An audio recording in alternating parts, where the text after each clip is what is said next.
Praise the lord. ప్రభునందు ప్రియులారా, మరొకసారి ప్రభు అయిన యేసుక్రీస్తు వారి శ్రేష్టాతి శ్రేష్టమైన నామములో, ఆశీర్వాదకరమైన నామములో మీ అందరికీ శుభవందనాలు తెలియజేస్తున్నాను. అలాగనే మిమ్మల్ని కలుసుకోవడం ఎప్పటి వలె నేను సంతోషంగా భావిస్తున్నాను. పిల్లరా, మరొకసారి ప్రభు అనుగ్రహించిన ఈ యొక్క కృపావార్త ఛానల్కి హృదయపూర్వకంగా మిమ్మల్ని ఆహ్వానిస్తున్నాను. దేవుని ప్రజలారా, ఈరోజు కూడా ఒక వాక్య భాగాన్ని ధ్యానం చేసుకుందాం. రండి, ఇర్మియా గ్రంథంలో 23వ అధ్యాయంలో 23వ వచనం చదువుకుందాం. నేను సమీపము నుండి చూచు దేవుడనా, దూరము నుండి చూచు దేవుడను కానా? యెహోవా సెలవిచ్చు మాట ఏదనగా, నాకు కనబడకుండా రహస్య స్థలములలో దాగగలవాడు ఎవడైనా కలడా? నేను భూమి ఆకాశములందంతటా ఉన్నవాడను కానా? ఇదే యెహోవా వాక్కు. వింటున్నారా అండి? దేవుడు అంటాడు, నేను సమీపం ఉంటేనే చూడగలుగుతాను, దూరంగా ఉంటే చూడలేను అనుకుంటున్నారా? నేనేమైనా చిన్న చితక దేవుణ్ణి అనుకుంటున్నారా? నేనేమైనా రాయి రెప్పను అనుకుంటున్నారా? ఇంతకీ చెప్పండి, దేవుడు చిన్నవాడా, దేవుడు పెద్దవాడా? మరొకసారి ప్రశ్న వేయనా? దేవుడు చిన్నవాడా, దేవుడు పెద్దవాడా? దేవుని యొక్క వాక్యం ఏం చెప్తుందో తెలుసా? ఆయన ఆకాశ మహాకాశములు పట్టజాలని వాడు అని యెషయా గ్రంథంలో ప్రభు రాయించి, ఆయన చిన్నవాడు కాదు. అలాగా ఆయన ఏమంటాడు, మీ దేహము దేవుని ఆలయమై ఉన్నదనియు, మీ దేహములో దేవుని ఆత్మ నివసించుచున్నాడనియు మీరు ఎరుగరా? అంత దేవుడు కూడా మనలో నివసిస్తున్నాడు అంటాడు. అంటే అంత తగ్గించుకున్నాడు.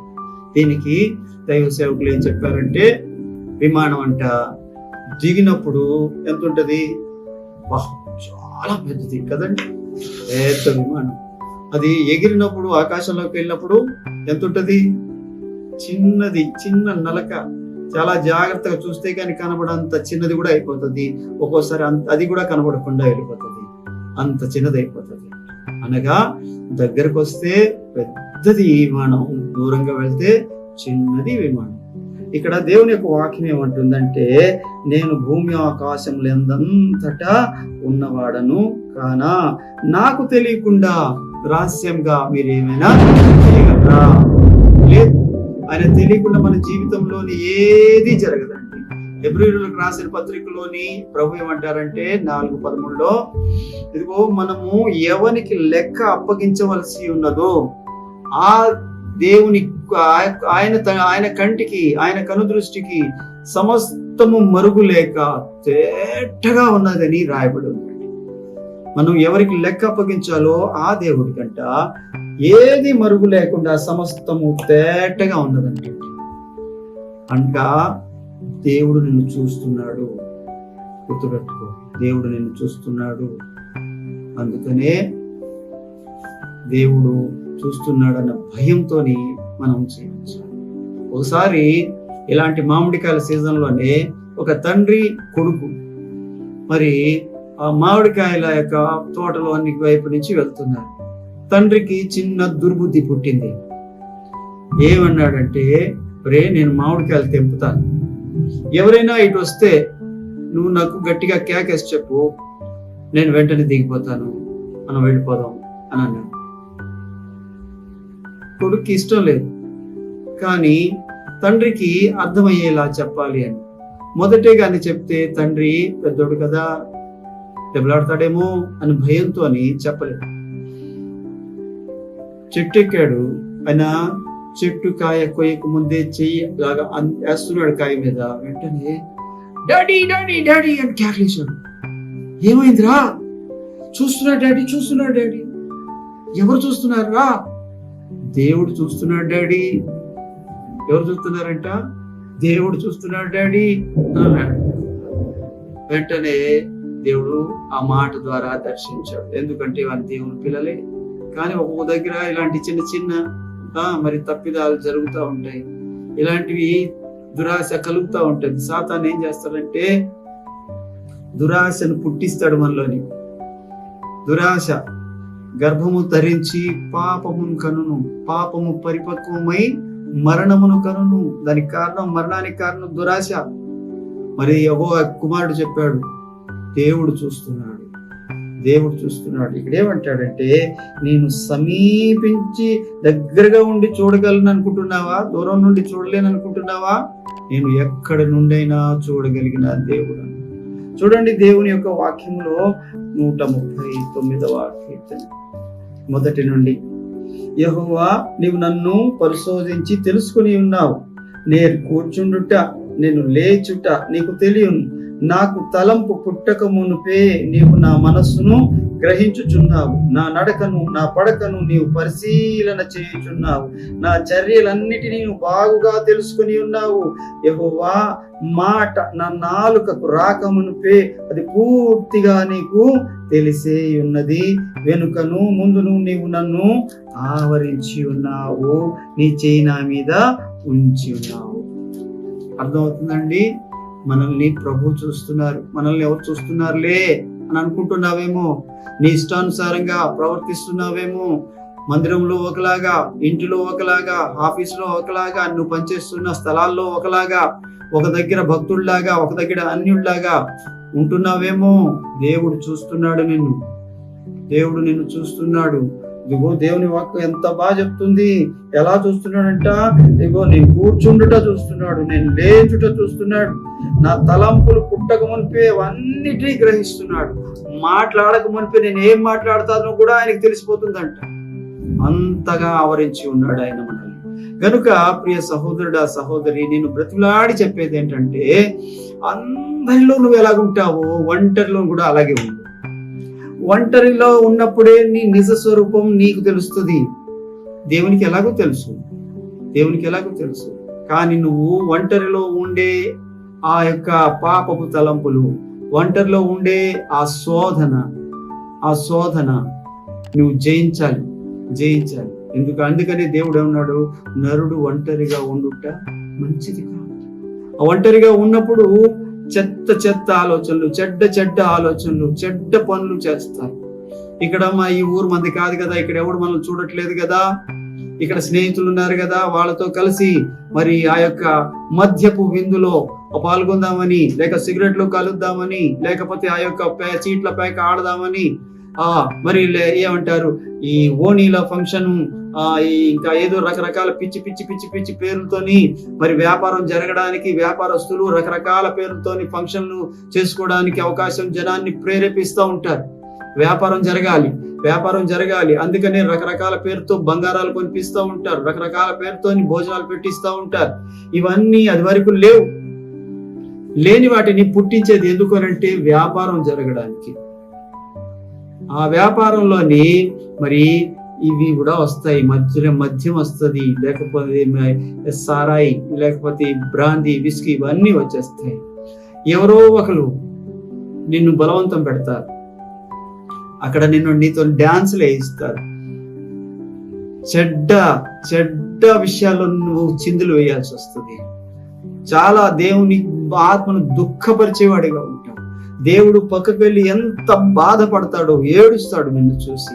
అందుకనే దేవుని వాక్యం ఎప్పుడు చెప్తుంది, దుష్టుని ఆలోచన చెప్పున నడవక, పాపుల మార్గమున నిలవక, అపహాసకులు కూర్చుండే చోటన కూర్చుండక, యెహోవా ధర్మశాస్త్రం నందు ఆనందించుచు దీవారాత్రములు దానిని ధ్యానించువాడు అయితే నువ్వు ధన్యుడవు.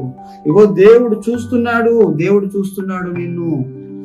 నువ్వు నన్ను ఎవరు చూడట్లేదు అనుకుంటున్నావేమో, దేవుని దృష్టి నీ మీదే ఉంది. నువ్వు మాట్లాడుతుంది వింటున్నాడు, నువ్వేం మాట్లాడుతున్నావు వింటున్నాడు. ఇంకా మాట పూర్తిగా నీ నాలుగు వరకు కూడా రాలేదు, చివరి వరకు కూడా రాలేదు, ఇక్కడ ఉండగానే ఆయనకు తెలిసిపోతుంది. అందుకనే నీ మాటకు, ప్రతి మాటను గురించి నువ్వు లెక్క అప్పగించాలి. విమర్శ దినమందు నువ్వు ఏం మాట్లాడుతున్నావో ముందే లోపలే. చెడ్డ మాట అయితే యేసు రక్తాన్ని బట్టి దాన్ని ఉపసంహరించుకో. అలాంటి మాటలు రానియొద్దు. ఎందుకు అంటే నీ మాటను బట్టి నువ్వు నీతిమంతుడుగాను, నీ మాటను బట్టి నువ్వు అపరాధిగాను తీర్చబడతావని మత్తయి సువార్త 12వ అధ్యాయంలో ప్రభు చెప్తున్నారు. ఈ రోజున దేవుడు నాతో మాట్లాడుతుంది ఏంటంటే, నేను సమీపంగా ఉండి చూసే దేవుడనా, దూరంగా ఉండే చూసే దేవుడను కాదా అంటున్నారు. రెండవది ఇంకో మాట అంటున్నారు. ఈసారి ఏమంటున్నారంటే కీర్తన 145:18 తనకు మొర్రపెట్టు వారికి అందరికీ, తనకు నిజముగా మొర్రపెట్టు వారికి అందరికీ దేవుడు సమీపంగా ఉంటాడు అంటాడు. ఆయన దేవుడు సమీపంగా ఉండి చూసే దేవుడు, అలాగనే మొర్ర పెట్టే వారికి సమీపంగా ఉండి ఆలకించే దేవుడు, చూసే దేవుడు, ఆలకించే దేవుడు. వింటున్నారా? ఆలకిస్తాడు దేవుడు. నీ ప్రార్థన ఆలకిస్తున్నాడు. 34వ కీర్తనలో ఇలాగ రాయబడి ఉంది. ఒక్కసారి చూద్దామా? 15వ వచనంలో దేవుని యొక్క మాట ఏమందంటే, యెహోవా దృష్టి నీతిమంతుల మీదను, ఆయన చెవులు వారి మొర్రలకు ఒగ్గి ఉన్నవి. దుష్క్రియలు చేయి వారి జ్ఞాపకం భూమి మీద కొట్టివేయుటకై యెహోవా సన్నిధి వారికి విరోధంగా ఉన్నది. నీతిమంతులు మొర్ర పెట్టగా, వింటున్నారా?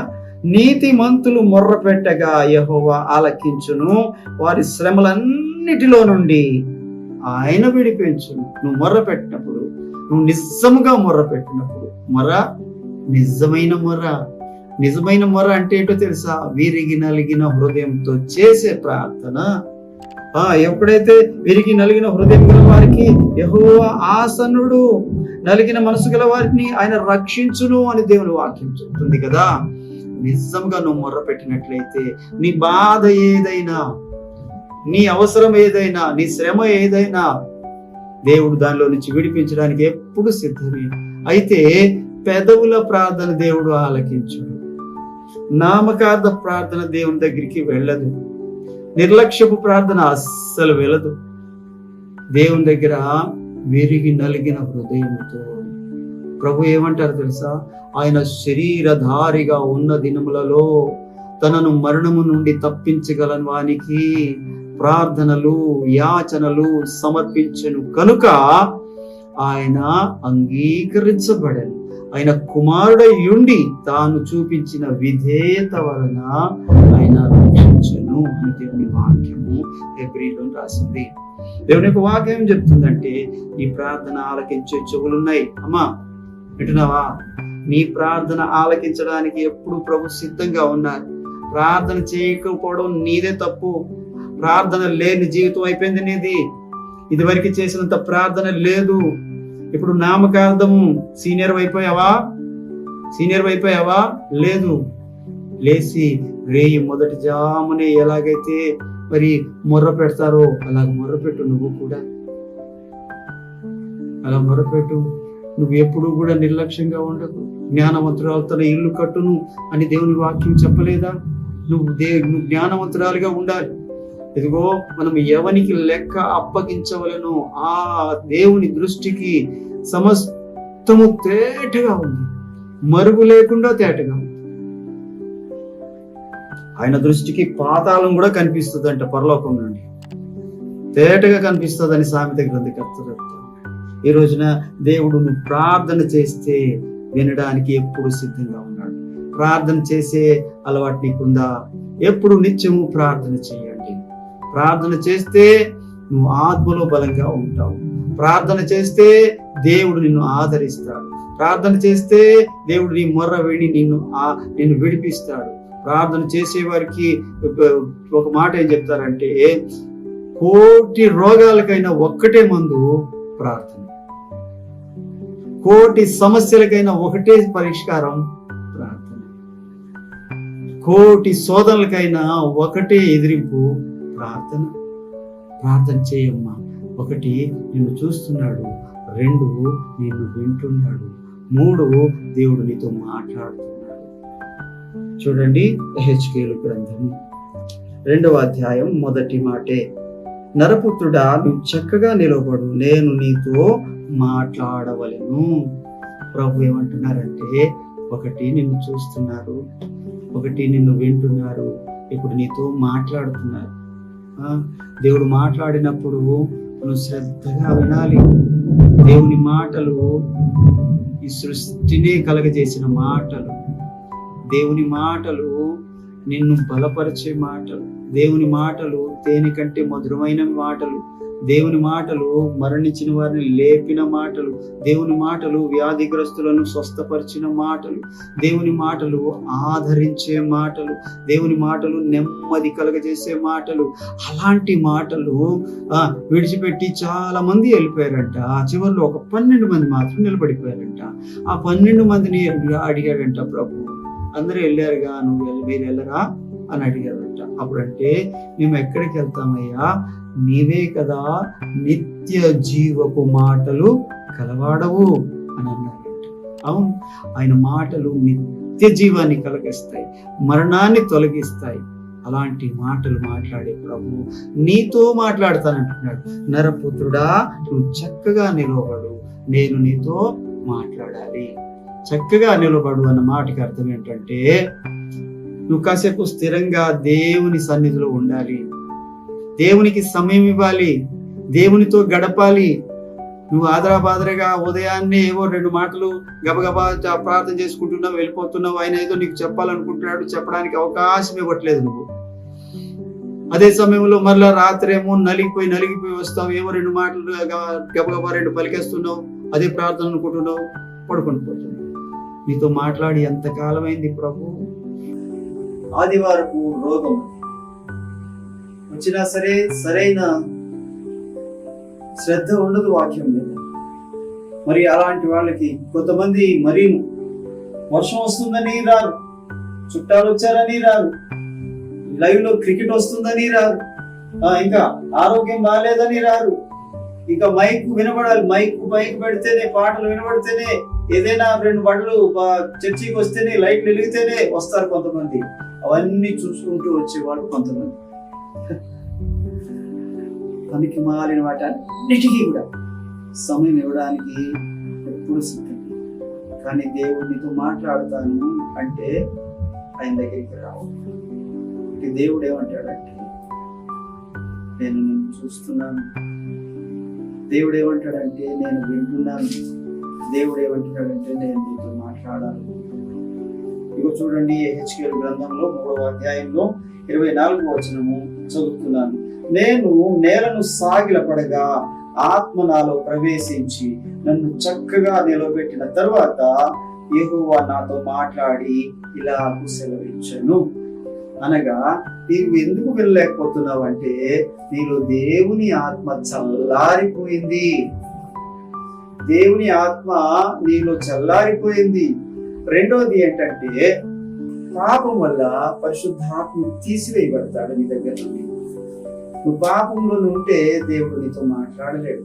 పరిశుద్ధాత్ముడు లేకపోతే దేవుని స్వరం నీకు వెళ్ళలేవు. అందుకని దావీదు ఏమంటాడు తెలుసా, నాలో ఉన్న నీ పరిశుద్ధాత్మను నా యొద్ద నుండి తీసివేయకుము అని కీర్తన గ్రంథంలో మరి 51వ కీర్తనలో దేవుడు మాట్లాడుతున్నాడు.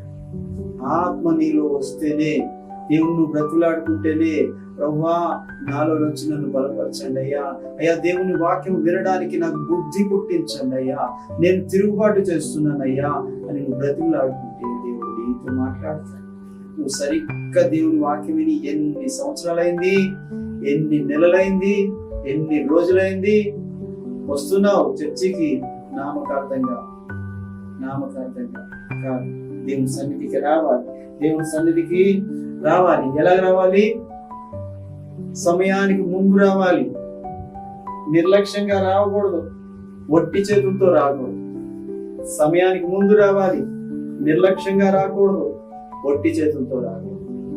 దేవుని దగ్గరికి వెళ్తున్నావు కాబట్టి ఘనమైన దేవుణ్ణి ఆరాధించడానికి ఘనంగా రావాలి. ఆయన వాక్యం వినాలి. ఆయన అన్నాడు, నన్ను ఘనపరచు వారిని నేను ఘనపరుస్తాను. చివరిగా చిన్న మాట చెప్పి ముగిస్తాను. ఒక ఆయన పరుగు పందెంలో, 100 మీటర్ల పరుగు పందెంలో చాలా నిష్ణాతుడు. ఆయనని గెలవడం ఎవరి వల్ల కాదు, కానీ ఆయన ఉన్న ఆయనకున్న అలవాటు ఏంటంటే, దేవుని ఆరాధనను విడిచిపెట్టాడు. ఆదివారాన్ని అస్సలు విడిచిపెట్టాడు. ఆరాధన విడిచిపెట్టాడు, ఆదివారాన్ని అస్సలు విడిచిపెట్టాడు. అలాంటి వ్యక్తిని ఎలాగైనా సరే ఆదివారం వెళ్లకుండా చేయాలని చెప్పేసి ఆయన్ని మరి ఆదివారమే పందానికి రమ్మని పిలిచాడు. నేను రాను అన్నాడు. కావాలంటే ఏదైనా వదులుకుంటాను కానీ నేను దేవుని మందిరాన్ని వదులుకోను అన్నాడు. ఒకవేళ అప్పుడు ఆ యొక్క పెద్దలు అధికారులు ఏమన్నారంటే, ఒకవేళ దీన్ని మానేసుకుంటే నీకు ఇష్టమైన రోజుల్లో 200 మీటర్ల పరుగు పందెంలో పాల్గొవలసి వస్తుంది అన్నారు. అది ఆయనకి చేత కాదు. 200 మీటర్లు పరుగు పందెంలో ఎప్పుడు ఆయన పాల్గొలేదు. సరే నేను ఒప్పుకుంటాను అని ఆయన దేవుని మీద భారం వేసి ఒప్పుకున్నాడు. దేవుని మందిరానికి వెళ్ళాడు, ఆరాధించాడు, దేవుని ఘనపరిచాడు. మరి వాళ్ళు నియమించిన ఒక రోజున 200 మీటర్ల పరుగు పందెంలో పాల్గొనడానికి సిద్ధపడ్డాడు. ప్రభు అన్నారు, నన్ను ఘనపరచు వారిని నేను ఘనపరుస్తాను. ఆయన ఆ 200 మీటర్ల పరుగు పందెంలో సునాయాసంగా గెలిచాడు. ప్రభువు మనం ఘనపరిస్తే దేవుడు నిన్ను కూడా లోకంలో ఘనపరుస్తాడు. అందుకనే ఆయన మాట ఏమంటాడంటే, నేను సమీపించి చూసే దేవుడను, రెండోది సమీపించి ఆలకించే దేవుడను, సమీపించి మాట్లాడే దేవుడను. అంత దేవుడు చెప్పుకున్నాం కదా, ఆయన ఆకాశ మహాకాశములు పట్టజాలని దేవుడు తగ్గించుకొని రావడం వల్ల మనకి లోకు అయిపోయాడు. చూడండి, మంత్రులు ఉంటారు, ప్రధాన మంత్రులు, రాష్ట్రపతులు, ముఖ్యమంత్రులు. వాళ్ళు మామూలుగా ఉన్నప్పుడు మనుషులే, వాళ్ళకి పదవి రాగానే వాళ్ళకి దగ్గరికి కూడా వెళ్ళనివ్వరు. చుట్టూ వలయం లాగా పోలీసులు ఉంటారు, లేకపోతే సెక్యూరిటీ ఉంటుంది, రకరకాల గార్డ్స్ ఉంటారు, వాళ్ళకి దగ్గరికి కూడా వెళ్ళనివ్వరు. మనుషులకి అధికారం వస్తేనే ఇలాగుంటే దేవుని వాక్యం ఏం చెప్తుందో తెలుసా? ఆయన సమీపించరాని తేజస్సులో నివసించే దేవుడు. అలాంటి దేవుణ్ణి నీకు సమీపంగా వస్తే నిర్లక్ష్యం చేస్తున్నావు, లెక్క అప్పగిస్తావు సుమా, జాగ్రత్త. ఈ వాక్యం నీతోనే దేవుడు మాట్లాడుతున్నాడు. దేవుడి వాక్యం మనందరి వినికిడిలో దీవించును గాక. ఆమేన్. Praise the lord.